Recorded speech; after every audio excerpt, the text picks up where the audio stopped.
Sağ tatbikatına hepiniz hoş geldiniz. Senaryoyu arz ediyorum. Aşağı Güneşli Köyü mahallesinde bulunan bir binada yangın çıktı. Depremden dolayı meydana gelen heyelanlar ve kaya düşmesi sonucu 3 köyün yolunun ulaşıma kapandı. Enkaz yerinin tespit edilmesinden sonra keşif ekiplerimiz alan keşif ve olarak ortaya çıkan afet riski olan yangından dolayı güvenliği almaya başladı.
Ölçümünü yaparlar.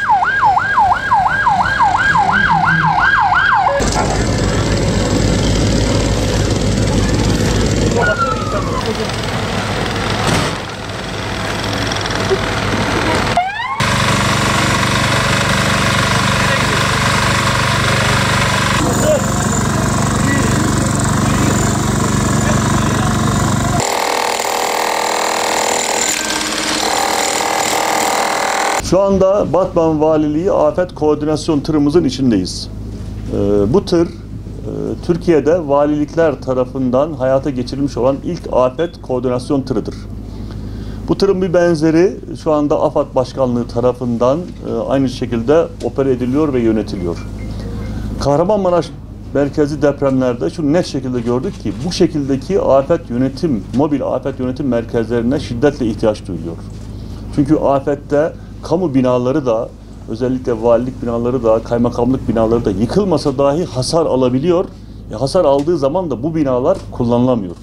Bu binaları kullanamadığımız zaman da afetin de en iyi şekilde yönetebilmesi için bu şekildeki afet tırları o zaman bizim imdadımıza yetişiyor. Bu afet tırımızın içerisinde şu anda ihtiyaç duymuş olduğumuz her türlü donanım var. Bir defa iletişim için uydu üzerinden her türlü iletişim imkanı sağlayabiliyoruz. İkincisi, elektrik üretimini kendisi de sağlayabiliyor. Dış hatlardan elektrik alması da mümkün. Bir başka şey, buradaki bütün bilgisayarlar, ekranlarda afetle ilgili her türlü bilgi buradaki ekranlara yükleniyor ve bu ekranlar üzerinden de yönetilmesi gereken lojistikle ilgili, sağlıkla ilgili, suyla ilgili, altyapıyla ilgili ya da barınmayla ilgili ya da gıda ile ilgili ne tür ihtiyaç var ise bu bilgisayar ekranlarına anlık olarak gelen bilgiler kaydediliyor ve burada görevli olan arkadaşlarımız da diğer birimlerle koordinasyon halinde afetin net bir şekilde ve güçlü bir şekilde yönetimini sağlamış oluyoruz. Aynı zamanda burası bir toplantı salonu mahiyetinde de dizayn edilmiştir. Bu toplantı salonunda da önümüzdeki ekran üzerinden de gelen her türlü bilginin ilgili kurumlar tarafından koordineli şekilde anlık olarak yönetilmesine de imkan sağlayan bir donanıma da sahip. Bu tatbikatımızda da bizim Kozluk ilçe merkezimiz merkezli 5.7 şiddetinde olan bir depremin tatbikatını yaptık. Böylesi bir durumda hangi kurumun neler yapması gerektiğine ilişkin sahada gerçekçi şekilde herkes üzerine düşen görevi yaptı. Deprem meydana geldi. İlk etapta ortaya çıkan şey belli binalardaki yıkıktı. İlk yapılması gereken şey de o binalardaki yıkıntıların bir an önce tespiti ve tespitine göre de kurtarma ekiplerinin sevkiydi. Kurtarma ekiplerimiz geldi. 2 parça halinde beton bloklar parçalandı. Beton blokların içindeki yaralı vatandaşlarımız kurtarıldı.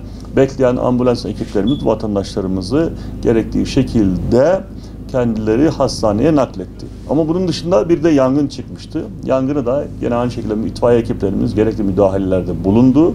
Ama bunun dışında bir de kimyasal riski, kimyasal madde riski olan riskli alanlar için de Diyarbakır'dan gelmiş olan mobil kimyasal olaylara müdahale ekibi de gene kendi müdahalesini de gerçekleştirmiş oldu. Batman'da da genel şekilde kimyasal konularda özellikle petrole dayalı sanayi tesislerinin varlığından dolayı bizim açımızdan da ehemmiyet arz ediyor. Burada bunun tatbikatını da yapmış olduk. Bütün arkadaşlarımız çok da güzel bir performans sergilediler. Emeği geçen herkesi de tebrik ediyorum, kutluyorum.